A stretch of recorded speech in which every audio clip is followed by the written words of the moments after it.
Welcome to the We Fucking Love Startups podcast. I'm your host, Troy Hammond, and on today's episode, we're chatting with Bobby Lloyd. Bobby is the co-founder of Reusabowl, which I've used many times at Taste of Home, love that place, and has now co-founded a new company called Fussy. And while Fussy is quite a new product, it's quite a new startup, only 3 or 4 months old in the market, I've been really impressed with Bobby's journey, and I've been really impressed with Bobby's weekly updates. The weekly wrap he actually puts out on LinkedIn for anyone that's seen it, and it's caught my attention, and I've become a bit of a fan. And so I wanted to get him on because I've enjoyed it, and I felt emotionally connected to this product, and I wanted to get him on and talk about it and hear the Reusabowl journey and hear what Fussy's up to now. And so I hope you enjoy this one. I hope you sitting back, relaxing, after you subscribed, ready to rock and roll, and let's get to it.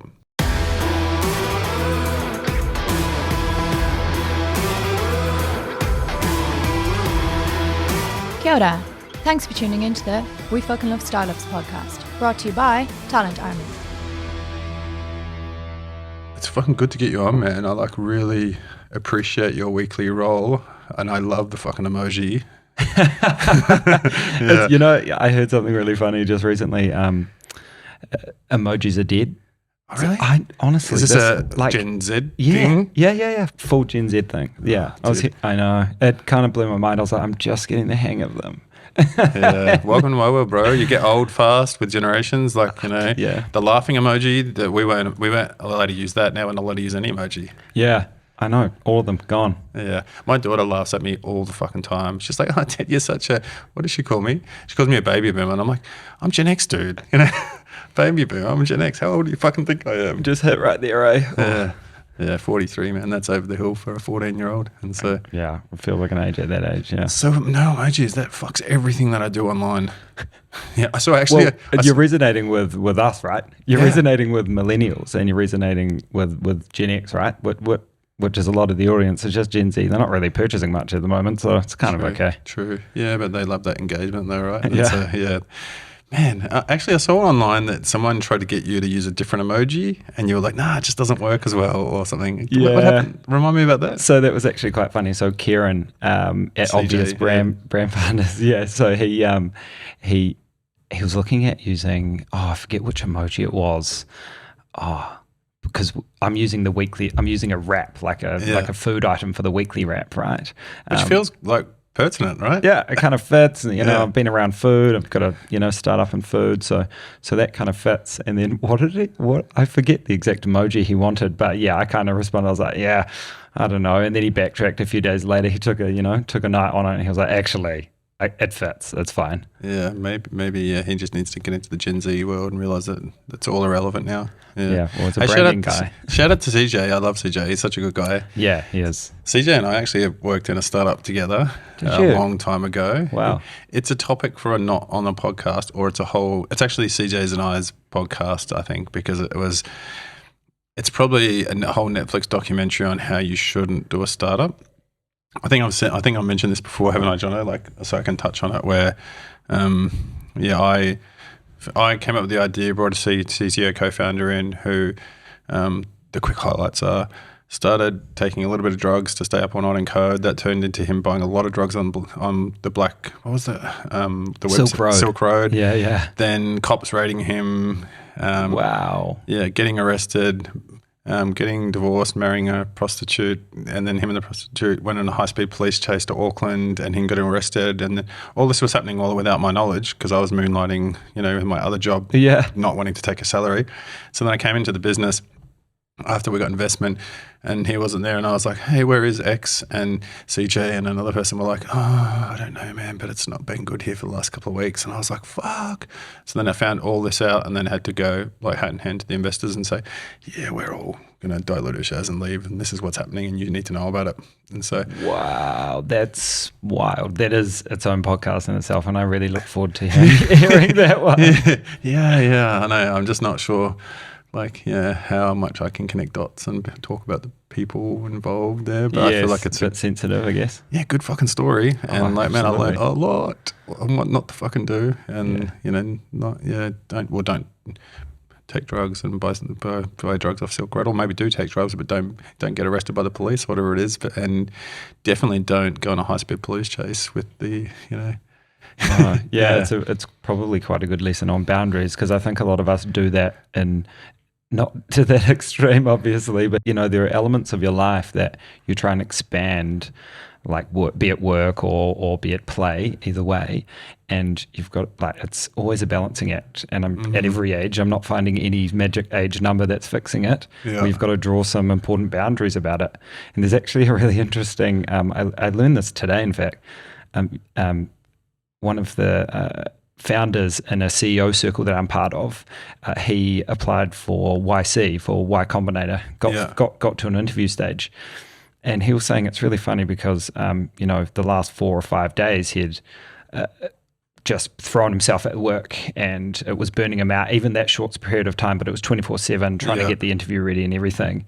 And then talking to him today, he was like, I've come to this realization that actually as founders, you've got to adult harder, because we're doing really hard shit. It's some of the pressures on you and some of the focus you need to have to be successful means that you need to draw harder boundaries, because you can just not stop. You can code all night, and then how do you code all night? You've got to find some way of doing it. And narcotics was that person's way, but some of us, it's just, I don't know, heaps of coffees and then a big release at the end of the week or something. But it doesn't help, you've got to really find these boundaries to make it a sustainable way. It's really basic stuff like eating right and exercising, but it's super important to do. Yeah, I like that. How do I adult harder? Yeah, so, yeah, man. I remember at the time thinking, wow, I'm not I've taken drugs in my lifetime, right? I'm not a what's the word I'm looking for? Saint. Yeah, I'm definitely not a saint. And so at the time I was like, do what you need to do, because we're all trying to push it. I was on the Red Bull train, right? And then I noticed a couple of times coming back, and we'd work at his house or my house. I was like, okay, this is not a little bit now. This is getting a little bit. And I was like, you need to keep this under control. And he's like, no, I got it, man. We're just going to get this release out, blah, blah, blah. And I was like, I probably should have said something sooner. But capitalism, man. Yeah. Drives people insane. Yeah, man. So how did yours start then? Not like that then? You didn't? No. So initially it was, quite a beautiful story as to how I got into startups. Is it the real story, or is it the beautiful origin story that you've crafted now? Nah, maybe I'm shortening it a bit and sweetening it here and there, but there's it's quite a slow entrance into startups for me. The next one, so I've started 2. Because I think I heard about you first with the bowls, with the reusable bowls. Yeah. So we started Reusabowl, which started in 2020, and I went to this in late 2019. I went to this sustainable fashion event. I'm quite into sustainability, quite into fashion. I'd been in Amsterdam for about a year. All of this stuff was happening around there, and I came and found a talk in New Zealand. When you're consuming knowledge in one area and you just want to go to every talk, you want to go to every meetup. So I was kind of on that train, just gathering knowledge, and I went to this fashion. It was called Fash Unstatement. It was a very Kiwi way to name something. It was quite funny.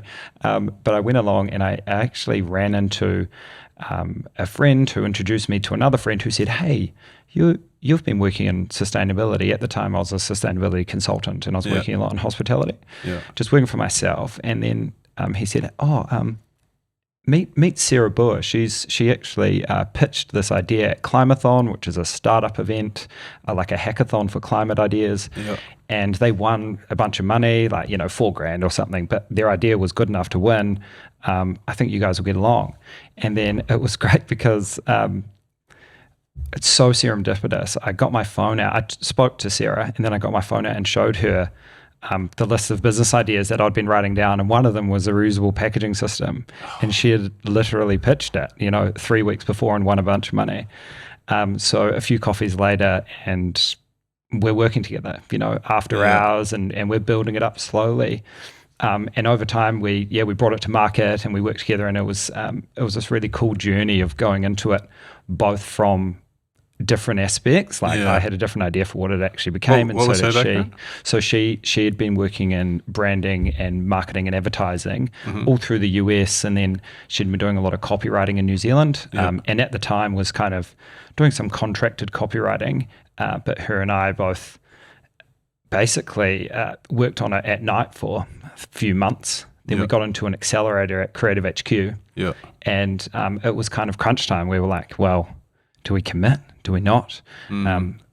And we had another co-founder there, Maureen, who was the designer. She had a full-time job and wasn't quite ready to commit full-time. She was at Optimal, wasn't she? She was at Optimal Workshop. Yeah, exactly. Yeah. So it was Maureen, Sarah, myself, and yeah, it kind of worked out that Sarah and I would enter Creative HQ into the accelerator program, and Maureen would drop right back. So she didn't have any hours to give, and she was on a different career path. So and that was cool, right? She was there at the start and contributed that part. And some of these things don't last too long. Were you able to have did you adult hard enough there to have an adult conversation about, all right, this is what's going to happen now if you're going to drop back, and we're going to have to do this, and this is how it affects the company? Did that happen? Oh, so we didn't have conversations. How can I reword that? Yeah. We probably didn't adult hard enough. We thought we were adulting, right? Yeah. We got in and we said, here's a share vesting program. Cool. Yeah. But I don't think we actually had the conversations that eventuated. So I guess what actually transpired was I'll restart all that. Yeah, go for it, mate.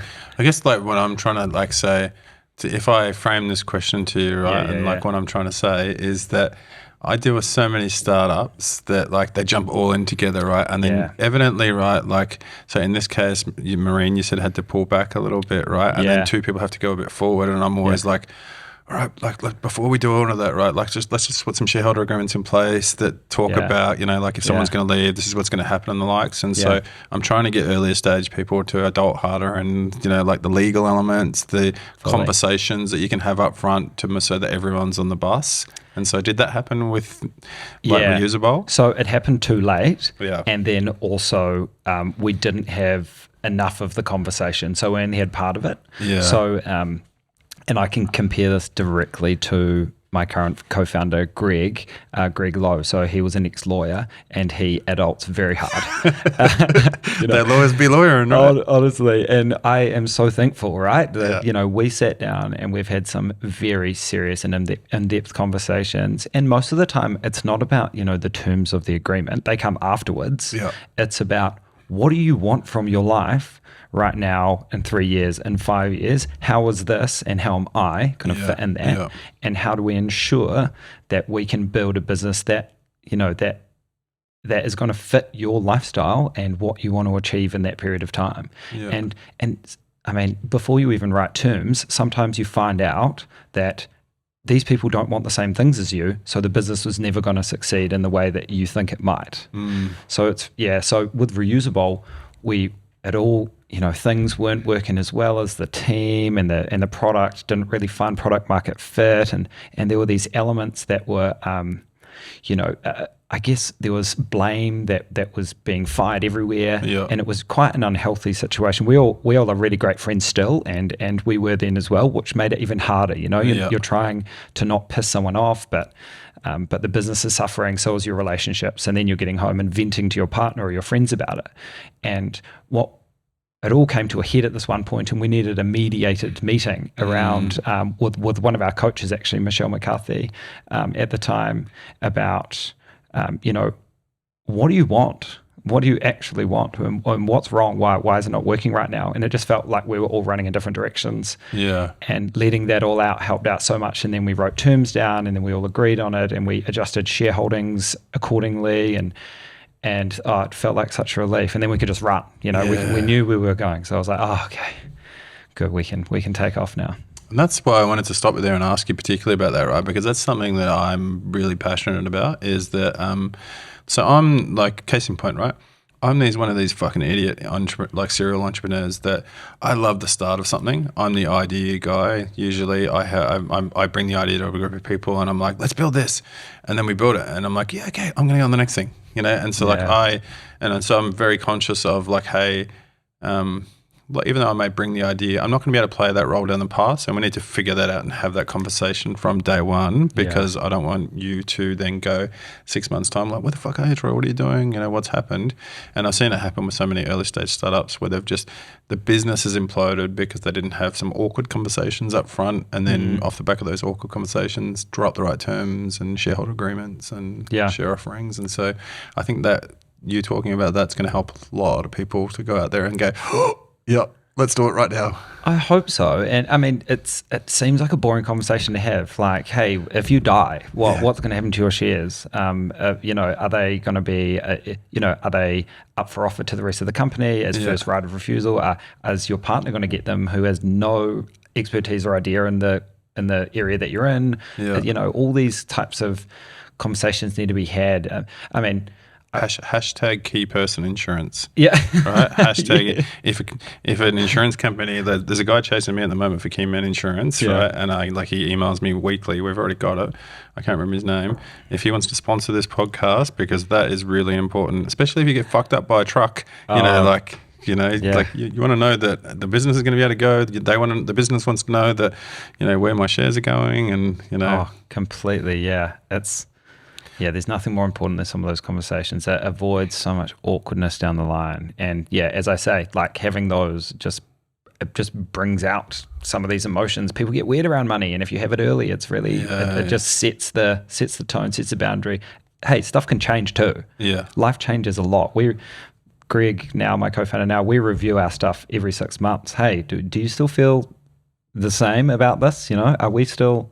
I mean, we're changing all the time. We're currently, you know, reviewing a lot of our approach to how we price and all this stuff, and it changes the fundamental product. Yeah. So we need to review what that means for our 5-10 year goals as business and people. It's important to revisit. Cool, man. So let's get you back to where, before I cut you off, to go on a bit of a mission statement about why people should have founder conversations. So Marine steps back a little bit. You two run a bit faster. Yeah. You're in Creative HQ. Yeah. And so talk through what happens then. Yeah. So we're in Creative HQ. We joined that incubator program, which is 6 months. It's over COVID period. Yeah. So we are an in-person takeaway business who had a pre-launch, right? So we can't do much trialing. As soon as lockdowns ended and the Saturday market or the Sunday market opened in Wellington, we got down there with some random blue bowls that we brought from Noel Leeming's and brought from Briscoe's, and just gave it a go. Yeah. So the idea for Reusabowl was a bowl borrowing network where people could lease or pay a deposit for a container and then bring it back, and the restaurant would pay a subscription to be part of that. So we'd have recurring revenue from that, and then we'd make essentially no money from the bowl besides the first kind of sale. Yeah. And then that would just keep the bowls in perpetuity. Sarah and I ran towards that pretty hard. We were both really passionate. I've actually got some of our passion, I think, blinded us at times as well, which is quite an interesting thing, which maybe we'll touch on later. But Sarah and I ran pretty hard at that. We tested it. We then went away and designed some purpose-built bowls after we got some good feedback. So we went to the markets. It worked out all right. You know, people were like, oh, yeah, we want to reduce waste. We probably hit quite a good target market, right, as well. People that are friends that are interested in it. Yeah. Well, the market on Sunday in Wellington, it's like you don't see any shoes in sight, you know, like it's a pretty greeny kind of environment. So people are pretty receptive there, which was great, but it's also not reflective of whole society. So we probably should have done a little bit more testing. Yeah. So then we're like, you know what, I think we've got this. So we went out, we designed some containers, we found a material, which is rice husk, non-plastic. And then we went and spoke to some restaurants who got our first 4 involved. We launched it with them. Who was the first 4? So we had Taste of Home, we had Mr. Goes, we had, the Fix and Fog window. You remember that? Yeah. They've actually closed it now, but that was amazing.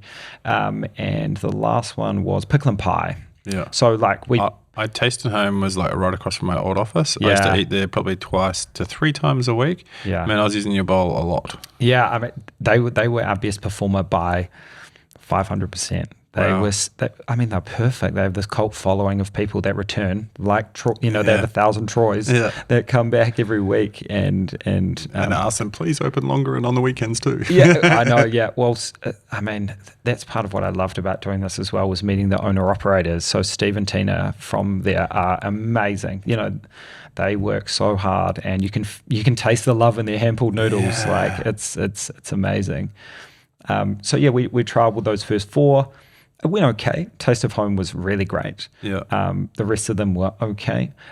But I think this is where we started getting elements that we should have followed, that it wasn't really going to work in that model. Yeah. So we started on our hunt for product market fit, because that wasn't it. We tried to push for a few more restaurants, and we thought maybe scale was the problem. Let's get it in a lot of places. Maybe price for the subscription wasn't the right price, so we trialed that a little bit. We improved the bowl. The bowl wasn't good enough, so we made that better. We tried so much, and all these different models weren't working in that aspect. And we actually just figured out that New Zealand's not ready. Our policy's quite far behind. When did you figure that out, and what was that moment like? So it was all through 2021 was a bit of a battle. It was pretty... 2021 in itself was a pretty hard year, but going through that year and trialing all these different types of models, and figuring out that people just weren't buying it. It was a slow burn, so it wasn't like one day we're like, it's not working. It was actually a slow realization, which I regret now. I regret not acting faster. Not failing faster, because it meant we were trying to kind of flog the dead horse for a while. Yeah. But then when we did realize, which was about the time Sarah was leaving, and about the time I was quite ill, and about the time I had to find another co-founder, there was all this stuff happening in the middle of 2021. Actually, it was about on my birthday as well. There was so much that we kind of, everything came to a head, and we thought, you know what, restaurants aren't the thing. Yeah. And so this is where Greg runs in, and Sarah leaves. It was quite interesting. How was your mental health then, man? How was it? Yeah. So, it wasn't great, but I didn't realize it wasn't great. Yeah.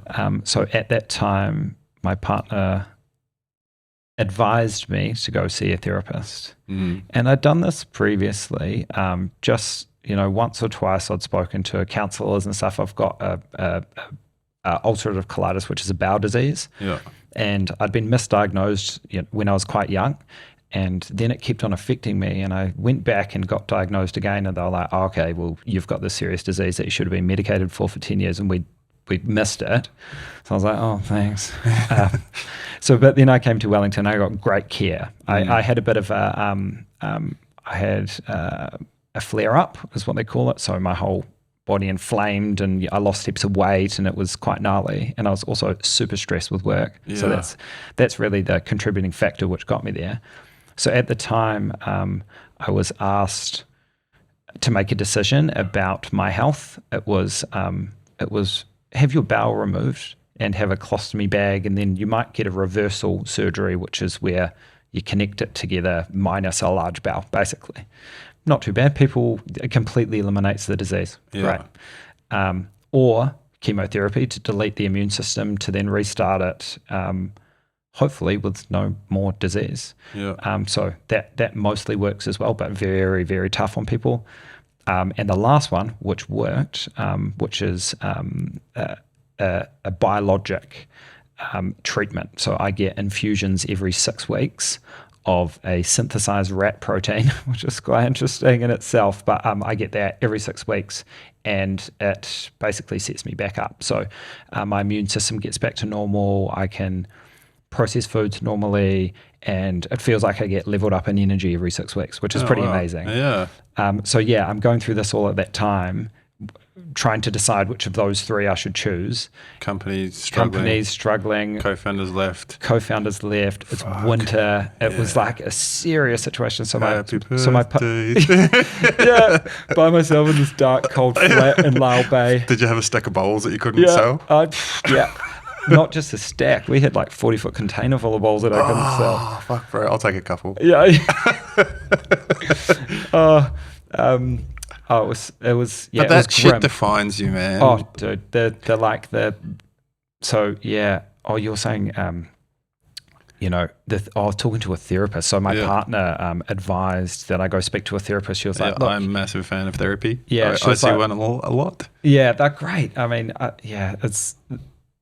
She was like, "Look, you've got a tough decision to make, right? You put a brave face on all the time. You're very good at that. You're good at being independent and doing all that, but."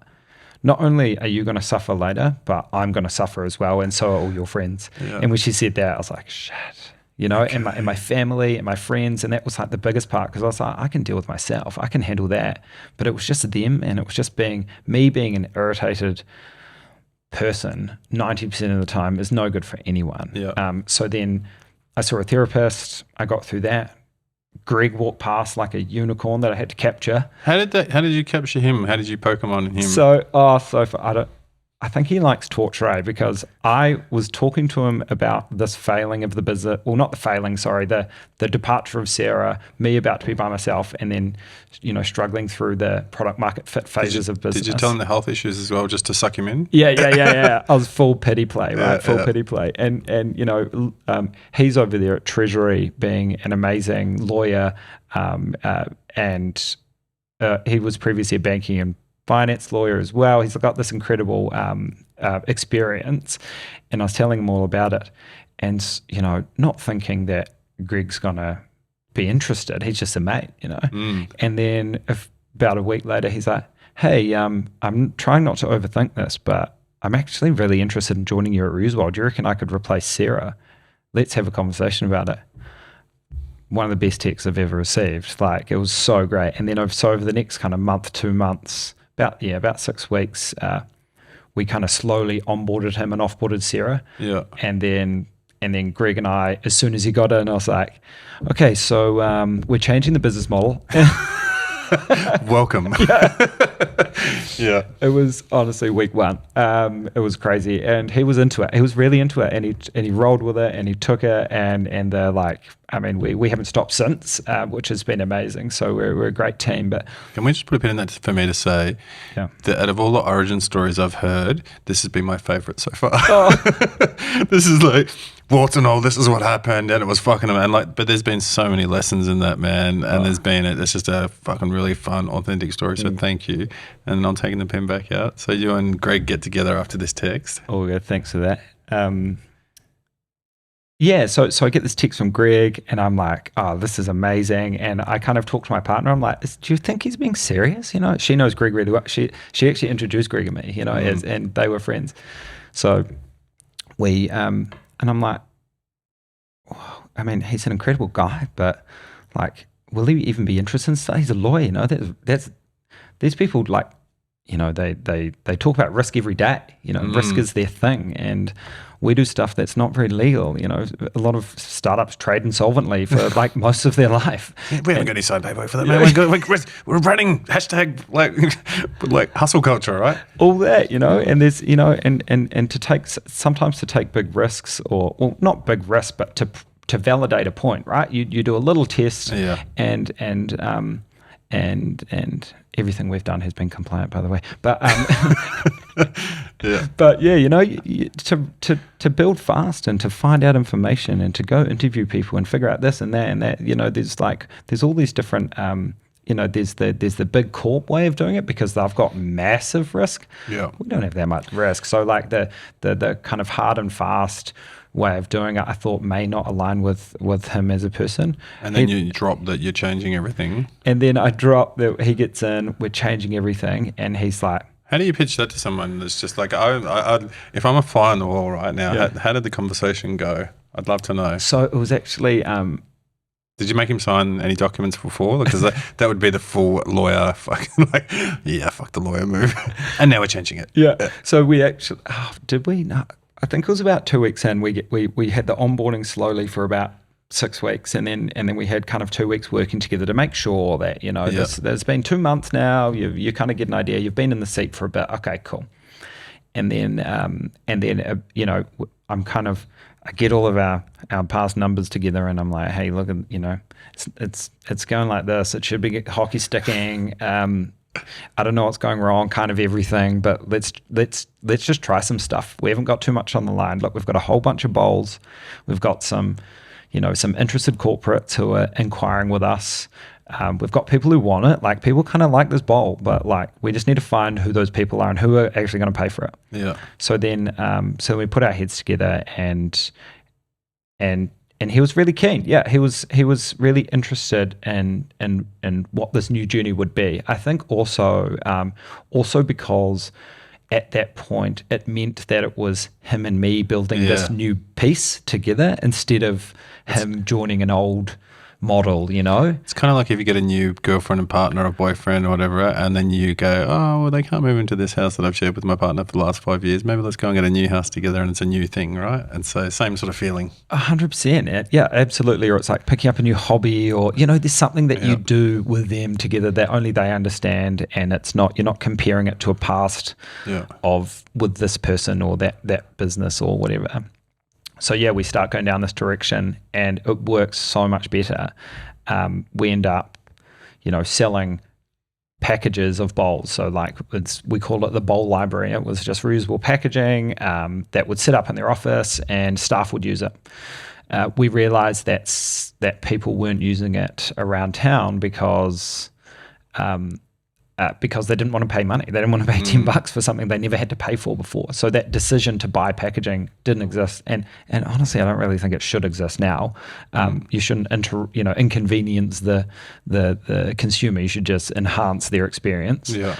Or at least if you are inconveniencing them, you should really enhance their experience. Yeah. So by selling it to corporates, that's what we were doing. We were enhancing their experience for free. Yeah. So they were able to go eat waste free, bring the bowl back to where they came from because they were going back there anyway, and everything was sweet. Rinse it out, go again. So that was kind of the direction we went, and it was very basic. So that was, and we ran with that for the next new company little while. So then, no, that wasn't a new company. So that was still Reusable. Yeah. That also, Greg and I got quite bored of that, honestly. Without big recurring revenue, the bowls, people want more of them over time. They kind of break down because they're a natural product. Yep. So we collect them and compost them if they're ever broken or anything like that. But they're pretty strong. So it means that the business model was like, we're literally selling bowls.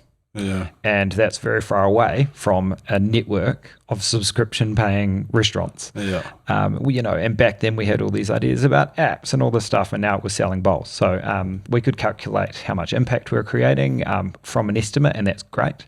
But it didn't have it wasn't really a startup. It didn't have that. It wasn't changing. From a business perspective, the high adrenaline stuff that you were looking for, is that what you were looking for, or was it just like more repeatable something? We were looking for high growth recurring revenue. Yeah. We were looking for SaaS kind of stuff, or SaaS aligned kind of some subscription-y service thing. Yeah. But what we had was a product sales, and I don't think either of us were really that into it. We were into the impact that it was creating, and that was cool, but the business was unexciting from every other perspective. Yeah.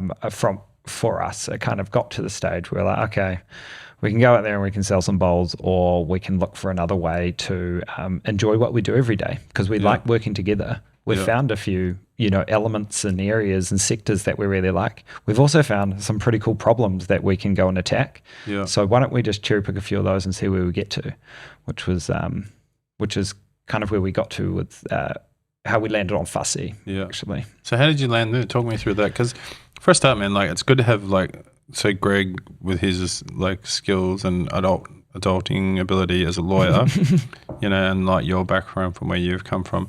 It's really good to bring people together that have different skill sets that can, operate in a nice capacity, love each other, and not, come from a place of love and just say, let's just have good, interesting conversations, but bring a different lens on how you look at things. Yeah. And so, did you find that having a lawyer with his sort of skills there helped to level you guys up, or? Yeah, I mean, he's very rarely had to use his lawyering skills in a traditional way, like writing document. We don't have that many. We're not really, we don't have too many staff and things like that. We've got contractors and stuff, but yeah, I think his approach, as you mentioned, as a lawyer, is quite different to mine. He's very thorough and how he documents and gets decisions documented, and and onboarding and process and a lot of these things that just naturally come from being in big organizations. Truly, I've had very little experience in big organizations, so my approach to that is, if it's a Slack message, it's a document. In some instances that was as far as some of my documenting would go. I think he's really brought me up to be more professional in a lot of that. And I think I've maybe lowered his I've lowered the barrier to entry to trying some things, I think. Whereas maybe previously, I can't really speak for him, but I guess some people might might prepare and plan and put the perfect plan together, and then we're going to go out and this is going to be the result, and we're going to talk to this many people, and they're going to say this, and then we're going to do this, and then we're going to do that, and then we'll launch this, and then we'll do that, and it's like a 6-month thing, right? And then if it fails at step 1, you've wasted 2 weeks creating a plan. So I think I've helped him Fail faster. Give it a crack. Not be ashamed about it. Buy some fucking bowls from Briscoe's and let's just get out there. Let's get out there. Whatever it is. If it represents a slither of the value that you're trying to recreate with your actual business, go and do it. Go and give it a crack. Just try it. Go ask someone. But then after you ask them, go do it, because people say and do very different things. A survey's not going to show you much, to be completely honest. You just go out and give it a crack. I think that's been a really big. I mean, I'm quite practical as a person, so if we need something built or tested or whatever, I'll just do it. And I think that's been something I can bring to Greg that maybe he didn't have before, and then he can bring a lot of the process on top of that. Once we've tested it, once we've tried it, and once we know it's a thing, then we're like, okay, cool. What did we learn? Let's put that down, and then that's part of our proper process, and then we go to the next level. So we've got this kind of nice symbiosis of approaches coming together. The reason why I asked you about that is because it comes up all the time, right? That people they go out and choose founders that are very similar to them, and it's almost like who was it? Colin Powell from the US Defense Force. He says a team of yes men is a redundant team. And I'm like a big believer in a team of yes people now is a redundant team for me. And founders, if someone thinks like you, walks like you, talks like you, believes in someone believes in the product as much as you do, everything about it, then they may not be the best co-founder for you. They may be your best friend, right? And you share the same values, and you may just get along so well, and it may be great. But also introduce yourself to the idea that getting someone that has different lens than you is going to level you each other up. And it's going to exactly what you've just said then, right? You get leveled up, Greg gets leveled up in terms of how to fail faster and get things out, and it just helps to, bring a different skill set. And so, cheers, man. Completely, the team of yes men. Having fans is great, right? Having fans is really fun, and you need encouragement. You do. Half the time, I send this stakeholder update out to about 70 people now. I've just built a list of potential investors, advisors, experts, whatever, a big team of people that I consider their opinion to be valid, right? Or do you their send advice. it to Mark Vivian? No, I don't. From Movac, he talked about it on his podcast that he's like, why don't more people send me their market updates? They're why don't they send me their their metrics in terms of their growth and what's happening? He's like, I want to know about them earlier so I can watch them. I'll sorry, grab his Mark. email. I'll message him on LinkedIn and I'll give him a go. But I have a bunch of people like Mark, I guess, who I respect and have met along the way, and 90% of the time it's crickets. No one's responding, and that's fine. I get it. People are busy, and this isn't their core work. Every now and then, though, you get a woohoo, or a this is great, or hey, I know this person. Honestly, that little woohoo, that little encouragement is just great. That they've read something you've put time and effort into. Do you track your emails? Do you use it? So you know that they're opening them at least? Yeah. There's a few that you're like, damn, I should just open that. Yeah, man. Yeah, fuck yeah. That breaks, as a recruiter, it breaks my heart. I'm like, I craft this really fucking amazing email because I can't get them on the phone. I can't find anything. And then I just like watch it in my inbox going, one day they'll open it and they'll realize this was the best fucking email I ever received. They just missed a great opportunity. So far not. Yes. Yeah. But so then Fussy, right? Like how did you and Greg get to Fussy? Like what was the moment? So we'd got to this realization. We'd tried plenty of things with reusable, and we thought, you know what? I think it's time to try something different. You know, we've got to this point. We've been selling bowls to corporates. People kind of like it. They do like it. They love it. We're creating impact. We're great. We're proud of it. But we get to this point. We've tried to. We had a board of advisors at the time.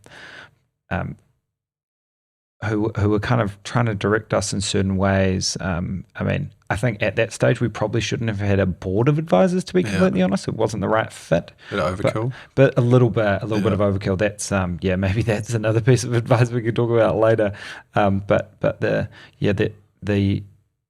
the time we were pitching all these new ideas like, should we create, an app for them to track their impact? All this like superfluous stuff when the fundamental recurring revenue business model wasn't working in the way that we had hoped and we wanted it to. So we started asking our clients, because we had access to them now, hey, what other problems have you got? And a lot of our clients tended to be, reusable wasn't really an expensive purchase. It sits somewhere in the office manager, EAPA, sustainability, HR area. It was actually quite hard to identify who was buying from us, but those were kind of the people, right? This cohort of people. And so we asked those people, hey, what other problems do you have? And catering was like, without doubt, the most common answer. Yeah. So people said, it's so stressful. We can't find decent catering. And what I was saying, like, what do you mean? Aren't there like decent catering companies out there? And there are, they make great food. But most of the time, people aren't impressed with it because they might not be able to eat it, or there might be too much left over, so you're creating lots of waste, or there's all these kind of issues with it. As someone that runs a few meetups here at our office every month, man, catering is hard. Yeah, if you've got like mountains of grapes and brie left over that you've got to eat for lunch the next day. All my team they're so lucky they get to eat that for lunch for the rest of the week because I'm such a nice boss. Yeah, at least the drinks you can keep chilled for next time, right? But all the food gets most of it gets tossed out. Like people get over that stuff. So we've got that on one hand with all the guests, like, all the food, there's too much, too little, not right. There's so many issues there. And then on the other side, you've got this person who's completed a thankless task of organizing it all. Yeah. And then everyone complains to you afterwards, and they've spent a lot of time. So we did a bunch of work discovering all of that out by just asking all these office managers mainly now, because they were the targets. Yeah. What do you do for catering? How do you access it? How long does it take you? And apparently it was taking about 2 hours after we interviewed over 100 people. 2 hours to organize catering, which is huge, we thought. And then everyone was complaining. So we kind of put our heads together and we thought, well, actually, I've never liked catering that much either. I've got a dietary requirement, quite severe ones now given my disease. Yeah. Greg's got dietary requirements as well. So we're both sitting there going, this has affected us personally. Like, we're pretty passionate about this thing. Not that you typically need passion, but like we've experienced the pain of it, Yeah, you feel it, right? Yeah, we've felt it. So we're like, okay, this is a thing. And then we thought, we know a little bit about food. Reusable. We know a little bit about our target audience. We've got a bunch of them already, over 100, customers around New Zealand who stock our products. Okay, how can we think about doing this? So then we tried at the start actually to fold it into Reusabowl. Yeah. We thought, let's launch a catering business out of Reusabowl. We're going to call it Cater. We're going to... Did you spell Cater wrong? Yeah, K8R. Yeah, that was it. Yeah. So Traditional cater. So just CATER. And we thought, oh, this is amazing. We'll just keep the same branding. We've got already a following. So we tried to do that. We actually tried to launch what's called a cloud canteen first. So that's where, imagine if you as an employer, you signed up with us and your staff could order lunch any day they want. And you paid for it, basically. You're providing lunch for your staff and they can order every day. They've got to order, the day before, and they get lunch for the day from a bunch of restaurants around town.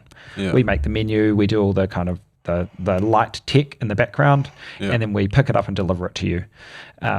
So we tried that. It didn't really work, mainly because the value proposition of Reusabowl is very different to the value proposition of what then was Cater and what now is Fussy.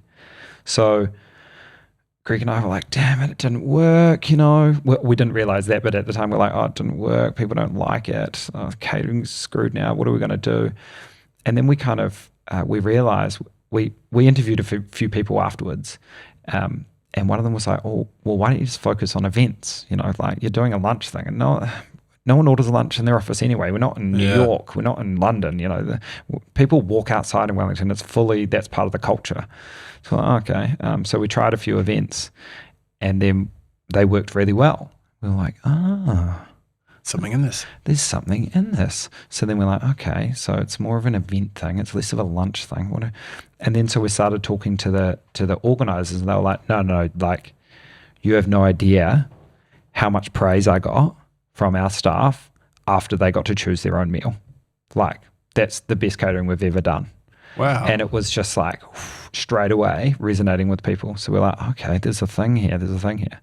So then all the while, right, we're running Reusabowl. We've got a bunch of investors who invested in Reusabowl who are like, oh, yep, you must be selling bowls over there. What's that? And we're telling them about what we're doing. But then we realized that the value propositions are different and we really need to change it. We need to change something here. So we go through this hectic process of recapitalizing our shareholding, kind of changing up our cap table to kind of reflect moving forward into Fussy instead of what Reusable's reflection was. So you didn't just close down Reusable and say, "Soz, we're out over here now doing Fussy." So that was an option, but I mean, we had to be open and transparent about what we were doing and how we were doing it. And there was also, there's some money and some value left in Reusable. There still is. Yeah. So I mean, we wanted to not, I guess at that time, the initial shareholders could have received cents on their dollar, whatever it was at the time. And some bowls. And some bowls. And now a 20-foot container was, well, we sold it for you. But they could, they've got a bit of this, a bit of that, or we proposed plan B, which was, hey, look, we're going to start a new company. Yeah. It's going to then,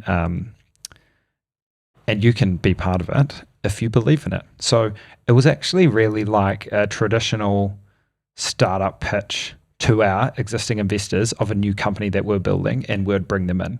Yeah. So there was a bit of a change up and some shareholdings changed to keep us, Greg and myself, more, invested, I guess, and adjusted it to reflect the ongoing future of what Fussy could become. Yeah. So that was, in itself, that process was a 3-month kind of negotiation between everyone. Got there in the end. Really, really lucky that we were fully transparent and open, and we had to for that, man. Had to. Yeah, I have. Yeah,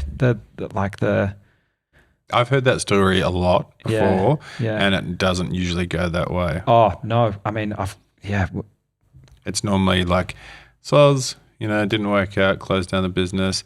A couple of weeks later, we've got this new little thing. It just dawned on us right now, so we're going to set it up, even though we've spent the last 6 months working on it. And so, it's the option that comes to mind immediately, right? You're like, I'm chomping at the bit. I want to get this thing off the ground, but I've got this thing. It doesn't feel old to everyone probably listening, like a year and a half old company closing down to start a new one, right? It doesn't feel like we've been in it that long, but when you've got something new ready to go and you and your co-founder are like, absolutely fizzing for it, it feels like that was 10 years ago, that old thing. So and it's holding you back. And it's completely holding you. It's draining your energy and your time. And explaining this to investors and then co-founders and stuff who were there at Reusabowl was a careful task.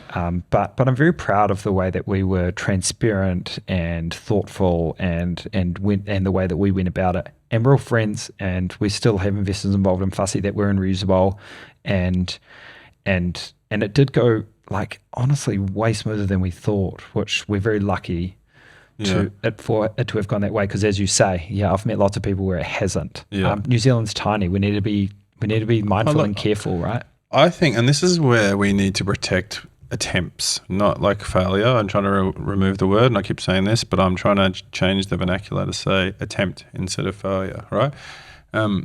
This is where I think we need to protect founders that have gone out and tried something. It hasn't worked. They've taken a shot, like their shot's missed, but then they've got another idea.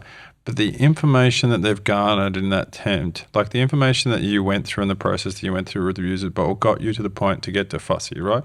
Yeah. And so they're investing on a year and a half of knowledge gathering for the new company. And sometimes the dots start, you start ticking the dots and crossing the T's, etc. on the next venture, only because of what's happened over the last sort of 18 months. And so I think if you can carry that integrity on your back into a conversation to say, hey, we're re-upping, we're doing this, only good things can come of it. So absolutely, it's we should absolutely celebrate attempts. You're exactly right. There's do you know how Airbnb started? Have you heard their story?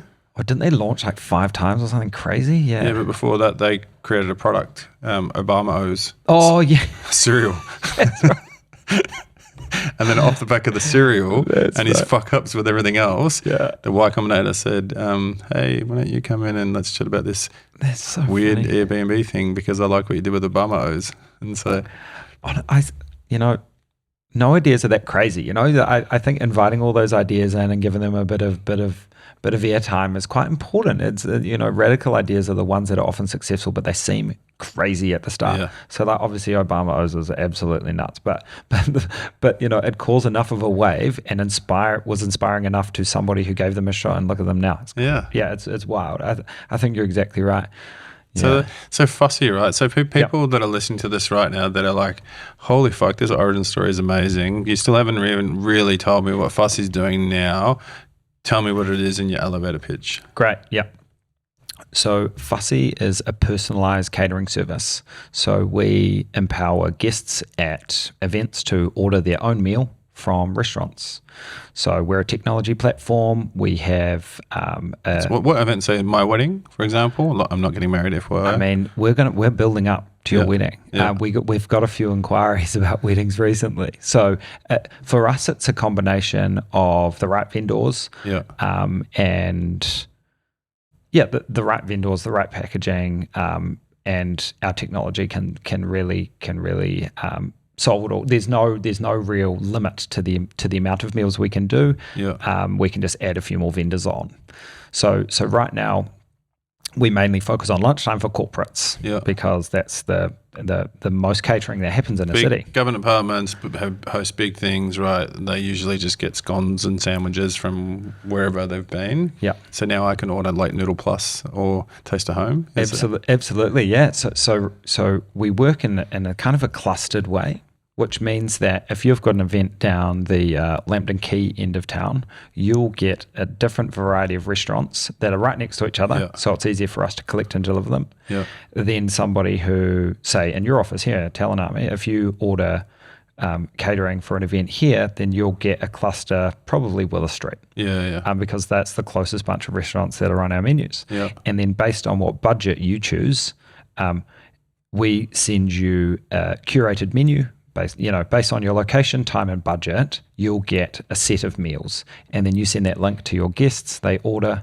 it arrives in reusable packaging, reusabowls, for now, with a label with their name on it and the dietary requirements. And everybody can, you can edit your food, you can request certain things. So it ends up being, it takes 5 minutes to fill out the form for you and send off the email to your guests. You can add it to your email invite, whatever you like. And then everybody gets their own meal that they ordered. So everybody's much happier because they can eat it. Board meetings, right? Like, yeah, holy shit, dude! The amount of board meetings that I've said, like, you know, like if I have to have another stupid ham and cheese little triangle sandwich when I go to a board meeting. But what cheese is that? Yeah. I don't know where they get the cheese. Plastic cheese. It's like the kind of sliced cheese, but it's like really white. Is it like this weird cream cheese? I don't know. Nobody likes that stuff. Yeah, no. Oh, that's exciting. And so, how far on the journey are you? Yeah, so we're pretty new, right? So at the end of last year, in November, Greg and I, after our big communications and transition and stuff like that, Greg and myself, we sat in a room and we nutted out what the brand would be. Mm-hmm. So we kind of put our values together and personal ones and thought, hey, how does this tie into the world of our new co? You know, we know kind of the fundamentals of it, but like, what is its voice? What does it sound like? Who is it as a person? You know, all this stuff. And that was actually a really eye-opening experience. I loved it. We both loved that bit, the brand building bit. And we came out with... you do it all yourself? Or did you bring in help? For the start, we did it ourselves. Mm-hmm. So we built this. If you go back and have a look at it, so at our old website, you would lose it. So it was completely built on Canva over about a 7-hour period. The brand, the website, all the information with stock images. Yeah. How can you just tell that they're stock? It's so weird. Anyway, all these stock images, and we were like, okay, well then let's launch this to the world. So our tech stack, our very technical stack was made up of Google Sheets, Airtable, Jotform, which is like some fancy form. It's like a bad type form. It's even worse. But they have really awesome capabilities of like payments and and menus and stuff. So we had that. What else did we have? We had a few like MailChimp, a few other automated kind of. And it was all tied together with Make Integromat, which is like Zapier. You know, one of those like linking. So you just branded it low code, right? You were like, we built this low code solution fully, and like they were getting automated emails with all this weird stuff on it. Like, it was honestly, I don't know how people paid for that. It was crazy, but they were. Yeah. So we just launched that in November 14, actually. Went out there. We didn't exactly hit the Christmas rush. Like, it wasn't super explosive, but like people who ordered came back immediately. Like, you know, we've got another event next week. Cool, let's go. So it was, we immediately saw the repeat order rate, and that was very encouraging. And it wasn't just our mates anymore. You know, it wasn't just the customers anymore. They were telling their friends. So then we thought, okay, something's happening. And then in about January actually, Greg and I took a look at our numbers and what was happening, and we thought, okay, this is worth a bit more energy and a bit more time. Let's build our own platform. You know, I think we know the elements of what we want now, so let's go. So we'd gone from MVP and MVB, minimum viable brand. Yeah. Big fan of minimum viable brands. Hey, I'm a Canva extraordinaire over here. Yes. It's like just whip it up and get it out there, right, and try it. Absolutely. I mean, getting it out there, getting feedback and trialing it is super key. Obviously, there are professionals who do the big branding proper stuff, which like completely... We'll tell you not to do what we do. Yeah, they'll tell us not to. But if like... I'm sorry, but I'm not going to spend, $5-10 on a brand that's going to fail and could fail in a month, Yeah. So we need to do that first. So we did that. We then thought, okay, well, we need a better brand because we want it to look a bit sexier. We need a better website. We need a platform.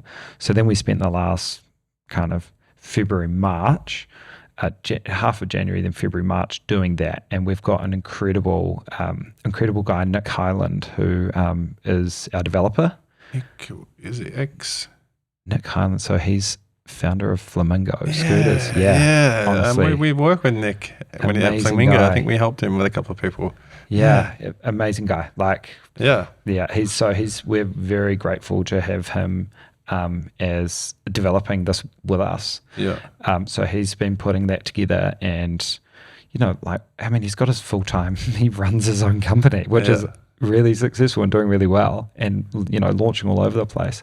And then kind of at night building this with us, which is incredible. And we're blown away at the progress he makes all the time. So we get that together. We go up to Obvious. We go see Kieran and the team at Obvious, and we talk to them about the brand. They are fully into it. They get it. They love the name Fussy. They think it's the greatest. And then so they do us justice and put a brand around it, and I think it looks amazing. Yeah. And I like that. I love your brand, man. Like this, yeah. It's one thing we've really shout out to Kieran at Obvious Partners. Like lovely guy, doing hard work, out there socializing, chatting with people, telling stories, building brands, and having fun. I think one thing that I noticed about Kieran is that he he works hard, and his team are really good. I mean, we're happy customers, but also is having a joke, and he's having a good time about it. And he was at the meetup the other week, and we're having a beer, and it's all it's not too all business. It's quite a lot of fun. But one thing that they gave us, which was the importance of brand, and they really showed us how important that was. And Greg and I both have been doing a lot of reading on brand. We'd recently read On Demand, Future Demand, which is written by James Herman, and that book around brand and brand building, and how startups often miss that, and they pay for performance marketing, which is important too, but brand building and awareness building is really important. Really hit home with us, and Greg and I are like, we're into that. We've brought into that now. So we think that can be our massive moat for us. If you think about, I asked a group of people which caterers, who comes to mind when you think of catering? I had almost as many answers as there were people. And we want to be who you think of. We want everyone to say Fussy. Yeah. And so how do you do that? You build an amazing brand that resonates with people. Obviously, we're going to build great experiences, because otherwise our company's shit. Yeah. But we want to build a great brand as well to sit on top of that. And when we look at other brands, other catering brands, they're all about forks and food, and it's you could if you made it up, that's what the brand would be. If you think about it and you hear about catering, you're like, oh, yep, that's what they've done. Most people are just like, this fancy food, this fork here, this there, this napkin there, and it's kind of all the same coloring. It's all black and white. You sound like a Gen Z person telling an old catering company, we don't use emojis anymore. We do fancy brands that move fast, and we don't have forks and knives, mate. And it's all reusable. Yeah. We're moving so fast over here without our emoji use, you guys.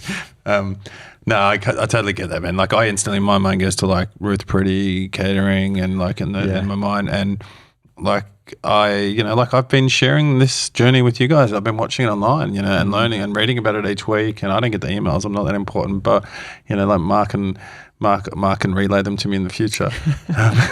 But you make me build brand attraction, right? Because I'm curious about it, and I believe in the story, and then I see it, and it's emotive, and it feels like I'm a part of something, and when I see the logo, it feels to me like approachable, is the feeling that I get. Fun, is the feeling that I get, and fast, and so man, I think brands are so important, important. At this early stage as well, I think it was really important to use the communities or the crowds that we had already built. So I'd already had a little bit of a crowd on LinkedIn, and I just started meeting people. I'd like to meet people each week anyway, right? Yeah. And then so I thought, okay, well, I want to build in public this time, because I think that if I had seen someone build in public previously, it would have helped me. Yeah. So there's a bit of that, but there's also this accountability piece for me. So if I'm posting every week about the stuff I've done, the people I've met, and the progress we're having or not, sometimes you have a shit week and you talk about it. And I think by posting some of that stuff, we're reaching a few more people. We're being really approachable, or I am as myself, and it reflects hopefully well on the business.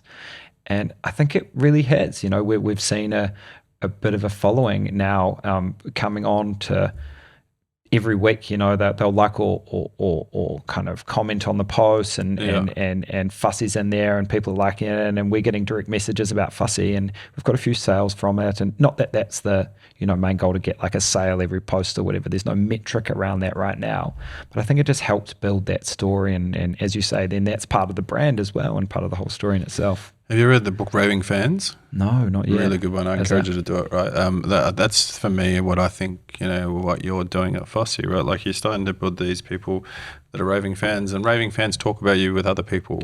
They bring you on, and they're like, I want you to do well, so I'm going to bring you on my podcast and talk about this because I like what you're doing, right? Yeah. And you come to meetups and you talk to these people, and then they start talking about you. And so that's what I've always wanted my brands to be, like any company that I do. I just want people to be talking, like taking my brand, taking what I'm saying and going, I care enough about that person or that brand to like escalate that to the next generation of people as well. And so, yeah. Yeah, it's one of those interesting things where even if I haven't used the service, Talent Army, right? I've never professionally worked with your team, but if someone was looking at for your services, I'd recommend you, because I know you now and you're in Wellington and I know your brand and you do this cool startup stuff. Recommend Dom, he's better than me.